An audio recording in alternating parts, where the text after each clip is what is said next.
हमारे अधिवक्तागण और इस कार्यक्रम में आए सभी मेरे भाई और बहनों, सबसे पहले तो मैं आप सभी का अभिनंदन करता हूं, वंदन करता हूं, क्योंकि ये कार्यक्रम एक बहुत ही अच्छा कार्यक्रम और इस कार्यक्रम की याददाश्त जीवन भर सजोने वाली होती है, क्योंकि जिन विद्यार्थियों को सम्मानित किया गया और जिन विद्यार्थियों ने इस विश्वविद्यालय के अंदर अपना समय जिस दक्षता के साथ निकाला है, वो जीवन में हर पल याद आएगा। मैं राष्ट्रीय विधि विश्वविद्यालय जोधपुर के 17वें दीक्षांत समारोह में मुझे आमंत्रित करने के लिए मैं कुलपति महोदय और विश्वविद्यालय प्रशासन का आभार व्यक्त करता हूं। आज उपाधि प्राप्त करने वाले सभी होनहार विद्यार्थियों और उनके अभिभावकों को भी बधाई देता हूं और विद्यार्थियों के उज्जवल भविष्य की कामना भी करता हूं। आज का ये दिन आप सभी विद्यार्थियों के लिए एक यादगार क्षण है, एक ऐसा खुशनुमा पल है जो हमेशा आपको याद रहेगा। आपने इस विद्यालय से जो ज्ञान और कौशल हासिल किया है, वो आपको आगे बढ़ने में तो मदद करेगा ही, साथ ही विधि क्षेत्र में भी सकारात्मक बदलाव का वाहक भी बनेगा। आपने जिस राष्ट्रीय विधि विश्वविद्यालय जोधपुर से उपाधि हासिल की है, वह देश में एक खास मुकाम रखता है। यहां से पढ़ने वाले अनेक विद्यार्थियों ने कानून के क्षेत्र में देश और विदेश में खास पहचान बनाई है। यहां से शिक्षित विद्यार्थी देश विदेश की प्रमुख विधि फर्मों से जुड़े हैं, अदालतों में प्रैक्टिस कर रहे हैं और अकादमिक क्षेत्र में भी विश्वविद्यालय का नाम ऊंचा कर रहे हैं। कई विद्यार्थी Harvard, Yale, Oxford University, London School of Economics और किंग्स कॉलेज जैसे नामी स्थानों से छात्रवृत्ति प्राप्त कर आगे की पढ़ाई भी कर रहे हैं। यह हमारे भारतीय कानून की शिक्षा तो दी ही जाती है, साथ ही विद्यार्थियों को वैश्विक नजरिए से तैयार किया जाता है ताकि वे दुनिया भर में हर तरह की कानूनी चुनौतियों का सामना कर सके। यह विद्यार्थियों को संविधान, व्यापार कानून, निवेश कानून, आपराधिक कानून और बौद्धिक संपदा अधिकार जैसे क्षेत्रों में गहन अध्ययन का मौका मिलता है। इस विश्वविद्यालय में पढ़ने वाले नामी वकील तो बनते हैं, साथ ही अकादमिक क्षेत्र में भी ऊंचा मुकाम हासिल करने के काबिल होते हैं। ऐसे विश्वविद्यालय से उपाधि प्राप्त करना आप लोगों के लिए गौरव की बात है। आप सभी विद्यार्थी देश और प्रदेश का उज्जवल भविष्य है।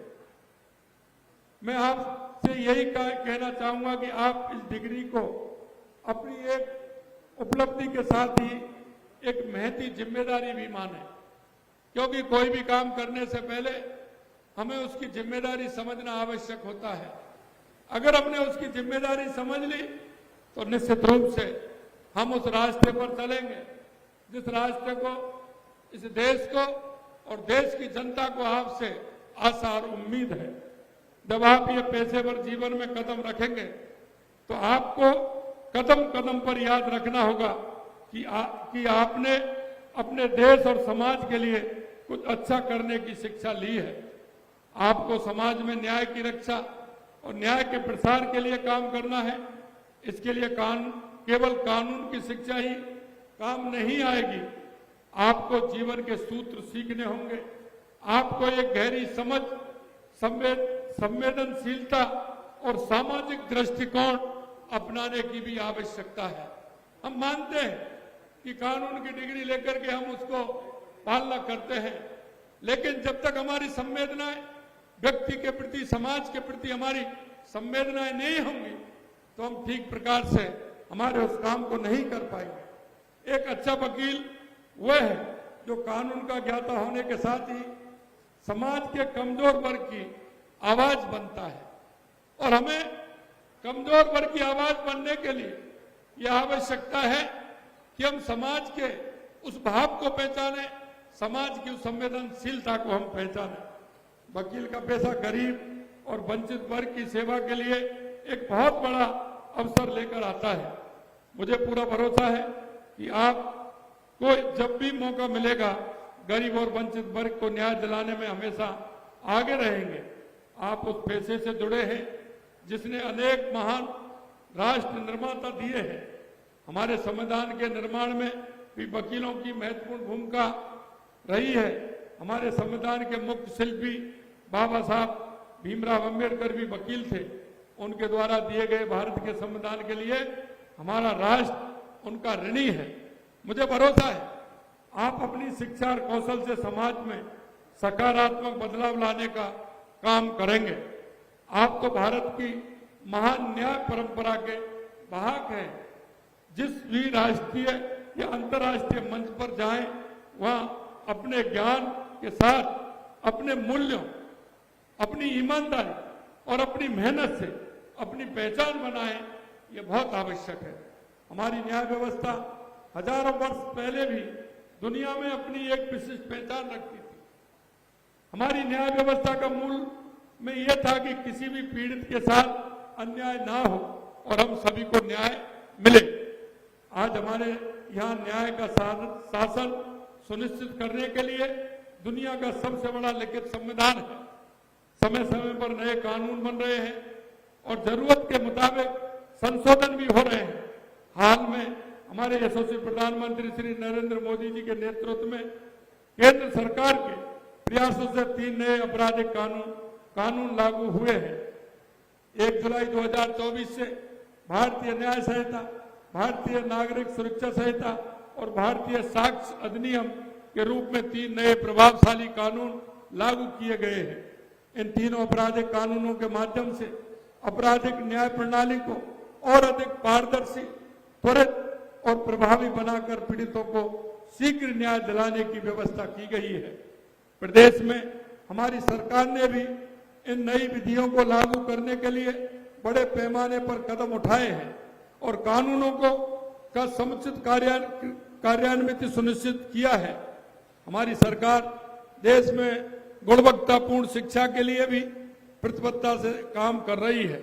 हमें शिक्षा और अवसरों के बीच एक ऐसा सेतु बना रहे हैं जो समावेशी और सर्वांगीण विकास की दिशा में नई ऊंचाइयों तक पहुंचाए। हम सरकार के 5 साल के कार्यकाल में 10 लाख रोजगार के अवसर उपलब्ध कराने के संकल्प पर लगातार आगे बढ़ रहे हैं। अभी हमने जो बजट पेश किया है उसमें भी युवाओं के लिए रोजगार सृजन पर हमारा जोर रहा है।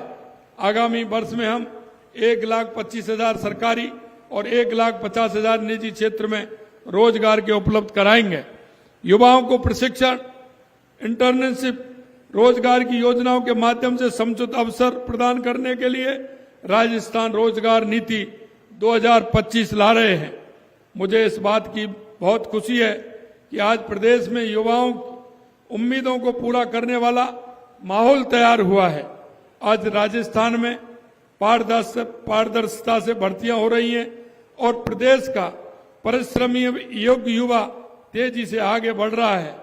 आखिर में मैं आपसे कहना चाहूंगा कि हम जिस उद्देश्य के लिए, जिस कार्य के लिए हमने शिक्षा ली है, हमारी योग्यता, हमने डिग्री ली है, हम सभी को इस बारे में सोचना होगा कि हमारा काम निर्धारित होता है और निर्धारित इसलिए होता है कि समाज को और राष्ट्र को और हमारे प्रदेश को आपसे उम्मीद है।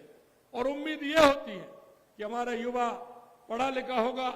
युवा अगर हमारा उन्नति के शिखर पर जाएगा तो निश्चित रूप से हमारा प्रदेश भी आगे बढ़ेगा, हमारा देश भी आगे बढ़ेगा।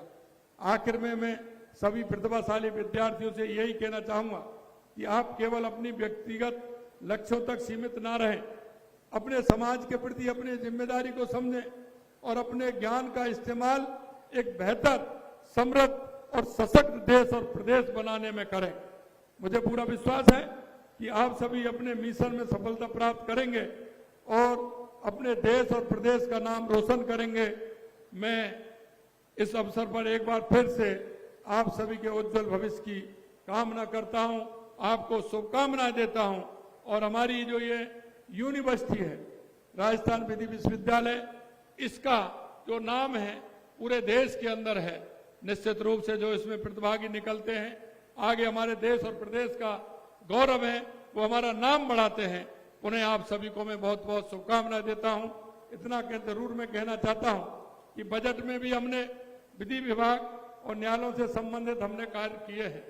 नवीन न्यायालयों की स्थापना हमने 8 नए जिला एवं सेशन न्यायालय के लिए घोषणा की है, 4 नए अतिरिक्त जिला एवं सेशन न्यायालय के लिए कहा है, 8 वरिष्ठ सिविल न्यायाधीश एवं अतिरिक्त मुख्य न्यायिक मजिस्ट्रेट के लिए भी कहा है, 8 पोक्सो विशेष न्यायालय, 3 भ्रष्टाचार निवारण अधिनियम विशेष न्यायालय के लिए भी हमने घोषणा की है। न्यायिक कार्यालय भवन एवं आवास हेतु 350 करोड़ तथा नवीन न्याय संहिताओं की अपेक्षाओं को दृष्टिगत कंप्यूटर, कैमरे सहित विभिन्न सुविधा हेतु 100 करोड़ रुपए का प्रावधान हमने किया है। सरदार पटेल के 150वीं जयंती वर्ष में उनके प्रेरणा लेते हुए अपराधों की रोकथाम हेतु Sardar Patel centre for cyber control and war room की स्थापना के लिए भी हमने 350 करोड़ रुपए की घोषणा की है। हम चाहते हैं कि न्याय प्रणाली के बीच में कोई ऐसा काम नहीं हो कि जिससे ऐसा लगे कि हमारे को सुविधा ठीक प्रकार से नहीं मिल पा रही है। मैं विश्वास दिलाना चाहता हूं कि हमारी सरकार पूर्ण रूप से त्वरित न्याय मिले, सबके न्याय के साथ सभी के अच्छे काम हो, इसके लिए हमारी सरकार कृत संकल्प है। और मैं कहना चाहता हूं, हमारी सरकार निश्चित रूप से हर क्षेत्र में न्याय प्रणाली के लिए जो आवश्यकता है, उन आवश्यकताओं को पूरी करेगी। यही मैं आपको विश्वास दिलाता हूं। आप सभी लोगों ने मेरे को बुलाया इस कार्यक्रम के लिए, निश्चित रूप से पुनः आप सभी को धन्यवाद। हमारे सभी विद्यार्थियों को पुनः बहुत बहुत शुभकामनाएं, बहुत बहुत शुभकामनाएं। जय हिंद, जय भारत, जय राजस्थान।